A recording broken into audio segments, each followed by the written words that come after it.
How to add social icons on Linktree, easy and quick. Hello guys, in today's video I'm gonna show you how to add that. First, all you need to do, just open your browser, and now once you're here, click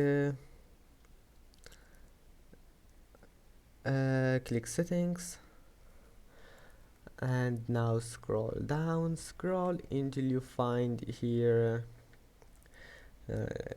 social icons, and that's it. Now just click add icon and select anything you want here,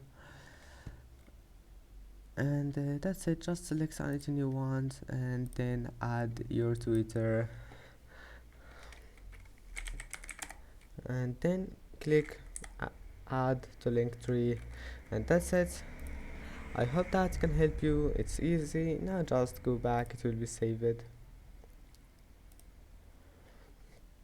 And that's it. Please don't forget to like and don't forget to subscribe, and thank you for watching this video until the end, and see you in the next video.